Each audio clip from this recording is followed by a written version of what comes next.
board as well. So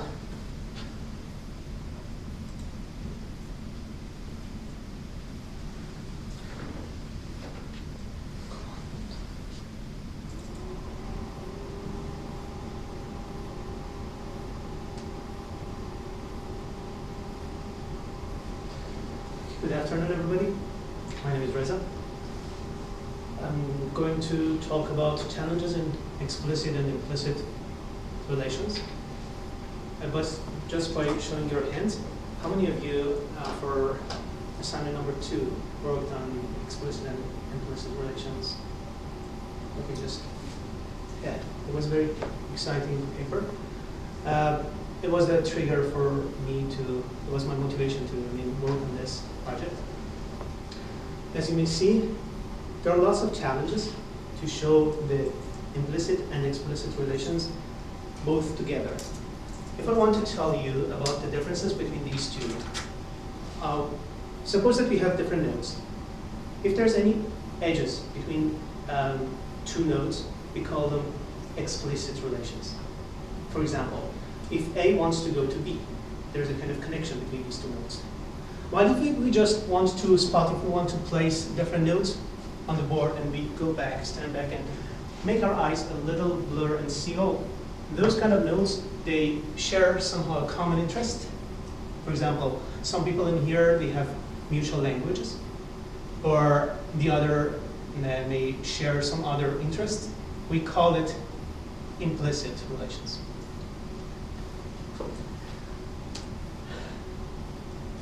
I'm going to talk about explicit and implicit relations, multidimensional scaling, for short MDS, also node link diagrams, common tree representation, elastic hierarchy, also edge mapped, as some of you have read before, and pivot slice, a kind of innovational model for having a kind of interaction with implicit as well as explicit relations.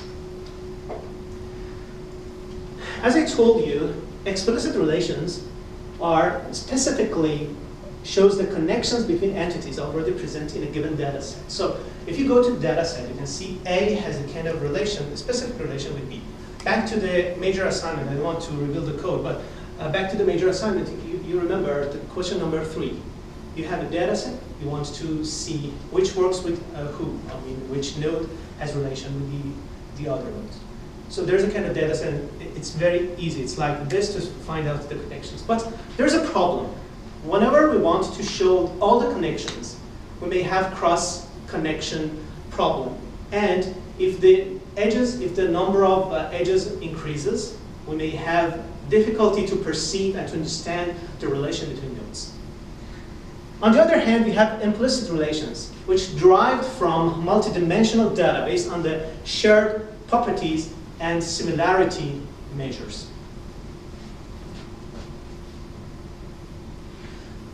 I just directly go to the samples. Sample for implicit relations, one of the most famous one is MDS, multi-dimensional scaling. So for here, you can see a sort of map for presidential election in the United States, different states, and each node just represents or symbolically wants to show you amount of population that deals with that state. But is there any connection between nodes? Definitely not, as you see here. The other very famous example is a scatter plot. And I'm going to show you a very brief demo by a very famous guy in visualizing environment. It shows, for example, Toyota. There are lots of, complaint for this car type, as you see, vehicle complaints. And different spots shows the different, vehicles in the plot. 200 years that changed the world. And just briefly, because I want to save my time as much as I can. 200 years that changed the world. That might be It was the last 200 years that changed the world. Can you see? Show the gap line there for the destination 1809. Each founder is a country. The sides show the population.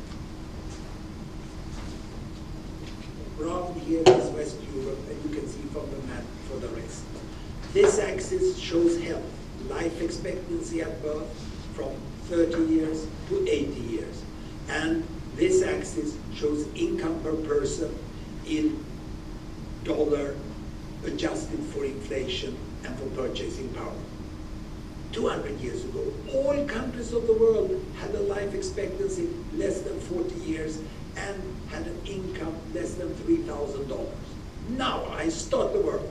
And you can see that the countries with good statistics, they're jumping up and down. There were famine years, there were better years.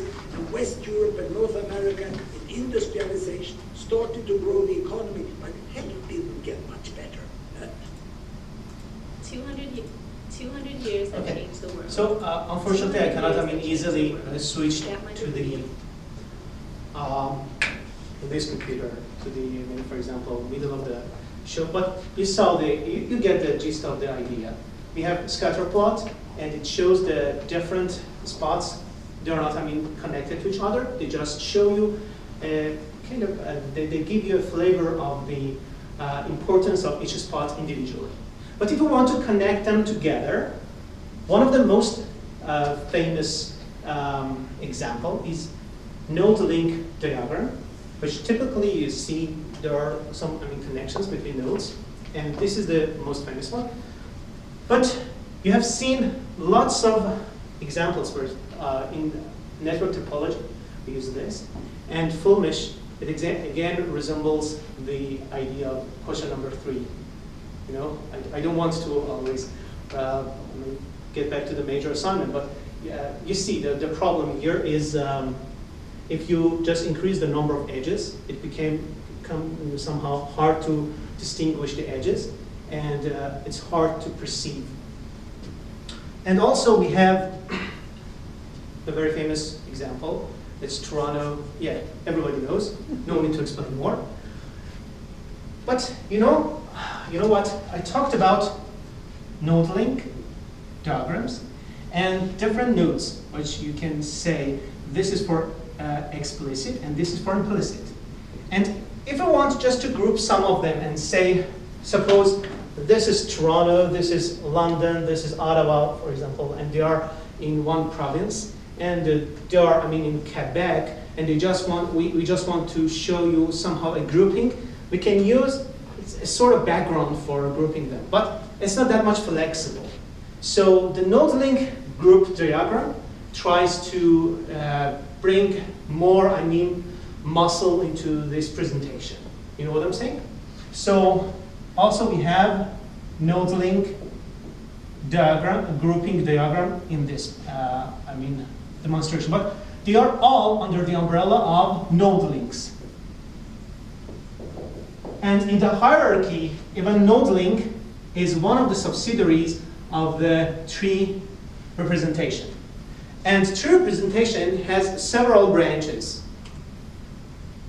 As you see here, node link is one of them, containment is the other one, and alignment adjacency is the third major type, and outline is the most famous one for those who work with Windows environment. How about this? We know node link, I told you the prime example, node link diagram, but if the number of edges goes to more than 100, one solution could be using node link tree. The other flavors could be rooted tree, radial tree, and balloon tree. Also, you see, for example, if we have these two nodes and we want to show you the edges, the edge which connect these two nodes. If you have hundreds of these nodes on a line, it goes forever. You cannot have any boundary, any limitation for the size. So one solution is just make them a little close, and inevitably you should curve the line instead of having a direct line. So we ended up with this solution, as you see. In your arc diagram, you can see several examples in D3 website. And for any reason, if you want to assign any weight to any of these lines, any of these connection line, we can end up with Sankey arc. We just have the same architecture plus having weighted edges. Let's get back to containment. Tree map is one of the most famous one. The other one, any of sunburst can be grouped under the category of alignment adjacency. Also, no need to tell about the Explorer, which is one of the examples of multi-line. But let me just tell you one thing.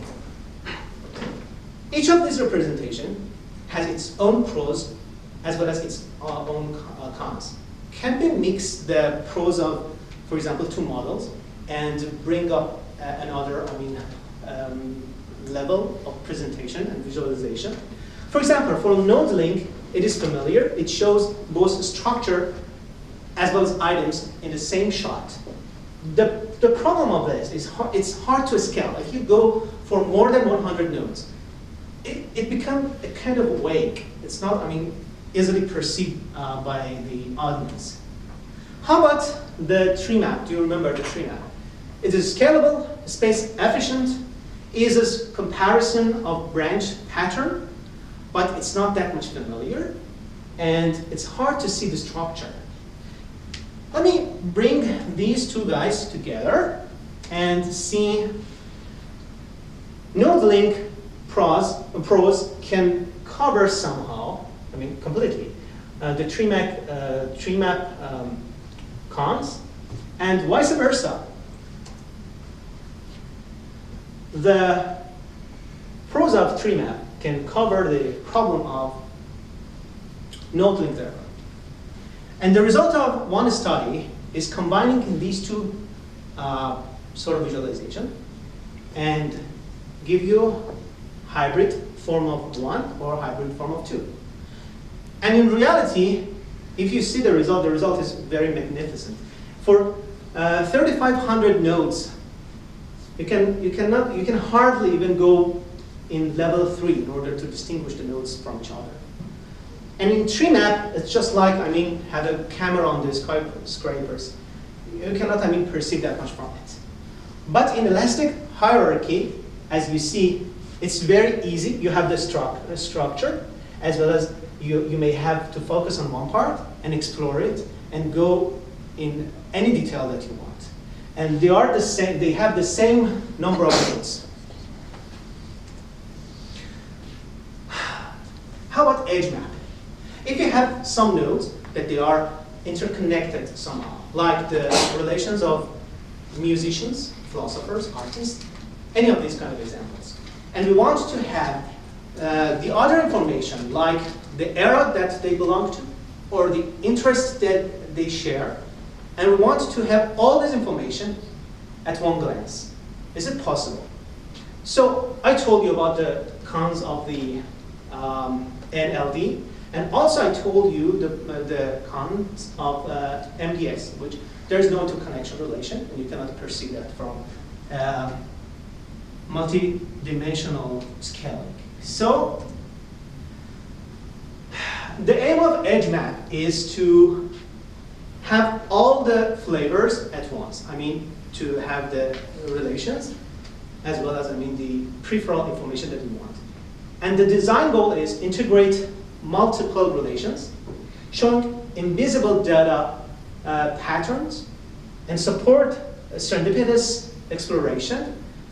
Spontaneously, you can see a lot of new images, and you can perceive a lot of things which you couldn't just go through the data set and understand those information. And display additional information, provide beautiful visualization.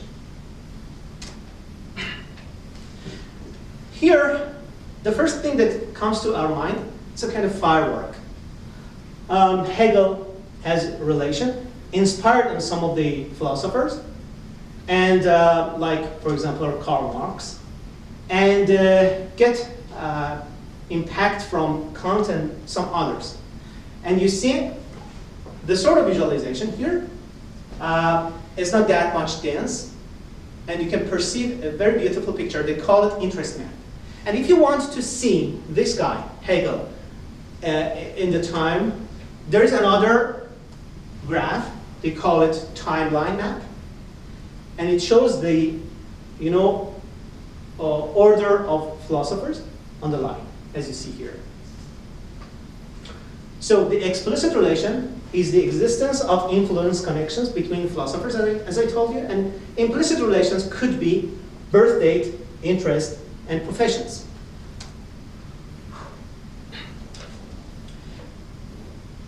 To understand the interest map, they used the Euclidean formula. They divided the screen to 4 different categories, sections. If they close to a kind of common and mutual interest, the color is kind of hue, and they are closer to the center. So they used 2 different form of coding, one as a kind of backup. And if you go to the kind of far from the center, they become more satur. I mean, the saturation of the color is higher. And they use the timeline in order to show the sequence. But one interesting thing is, they didn't, try to divide the time into, equal sections. Because in some era, like before Renaissance, we had just absolute silence for a short period of time, and there is no philosopher there. But after Giordano, Bruno, Luther, Calvin, and those kind of philosophers, we have tens of them in another period of time. So it is better just to scatter them and use the timeline in order to show the order. And we can use some guiding light to show, for example, the birth date of this guy was 1990, or these kind of orders. Anyway, in order to save the time, they use some visual effects in order to show philosopher B was inspired by philosopher A with this kind of curvature. And directionality shows also that this guy has affected on this philosopher, and this philosopher impacted on philosopher number C. The shape, the value, and the color shows the same things. I cannot, because of time limitation, I cannot go through the details. But as I told you, you can see it's a kind of grayish in the center, while it is very secure in the corners.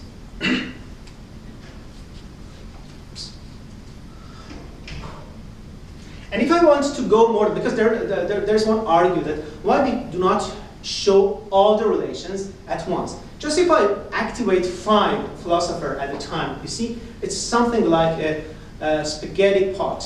We cannot, understand anything. They call it yarn balls. So in order to, protect ourselves from these kind of,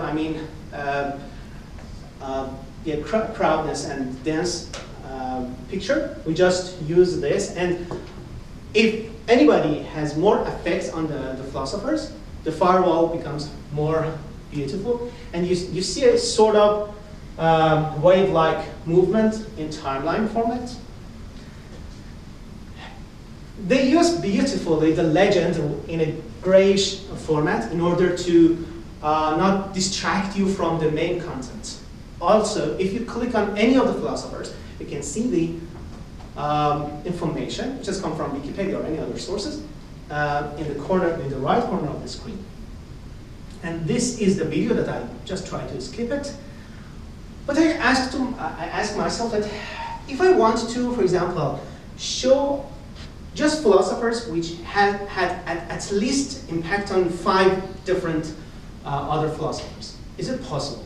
Is there any place for me to have a kind of dialogue with the presentation? Unfortunately, the edge map doesn't give you this opportunity to interact, to have a dialogue. But I searched and I found that in University of Toronto recently, less than 6 months ago, they invented a sort of method. They call it pivot slice.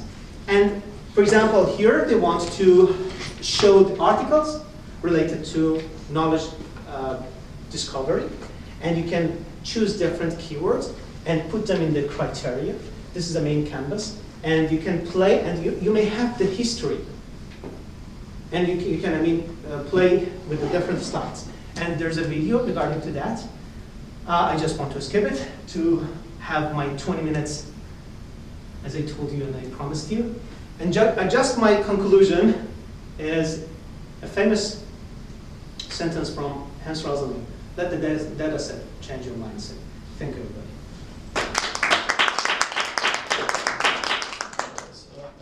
Very, very interesting.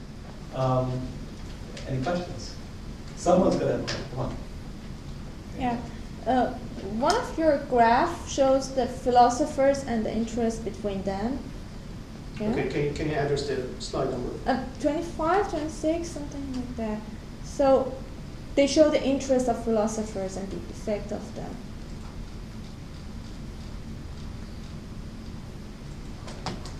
Okay, this one. Yeah.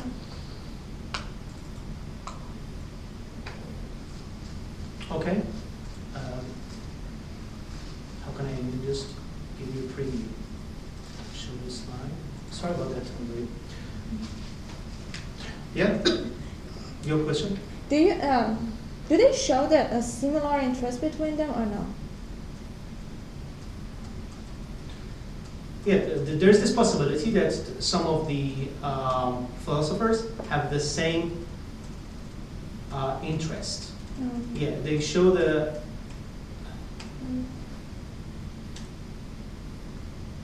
Yeah, for example, in some parts, for example, that should be Hegel, they may have the same interest with the other one, and you may see some, philosophers which they have a common interest. But the question is, there could be a chance to have a collusion here. How we can, protect the system from having this collusion?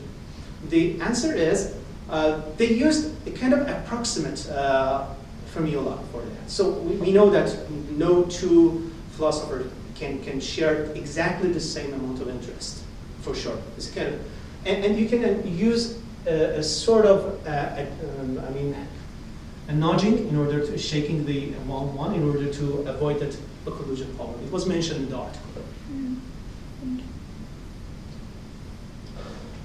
Any questions? Okay, I have any questions. It was very well presented. I really enjoyed it, actually. Very thorough. Thank you. As I've come to expect from you. Okay, well, thanks very much.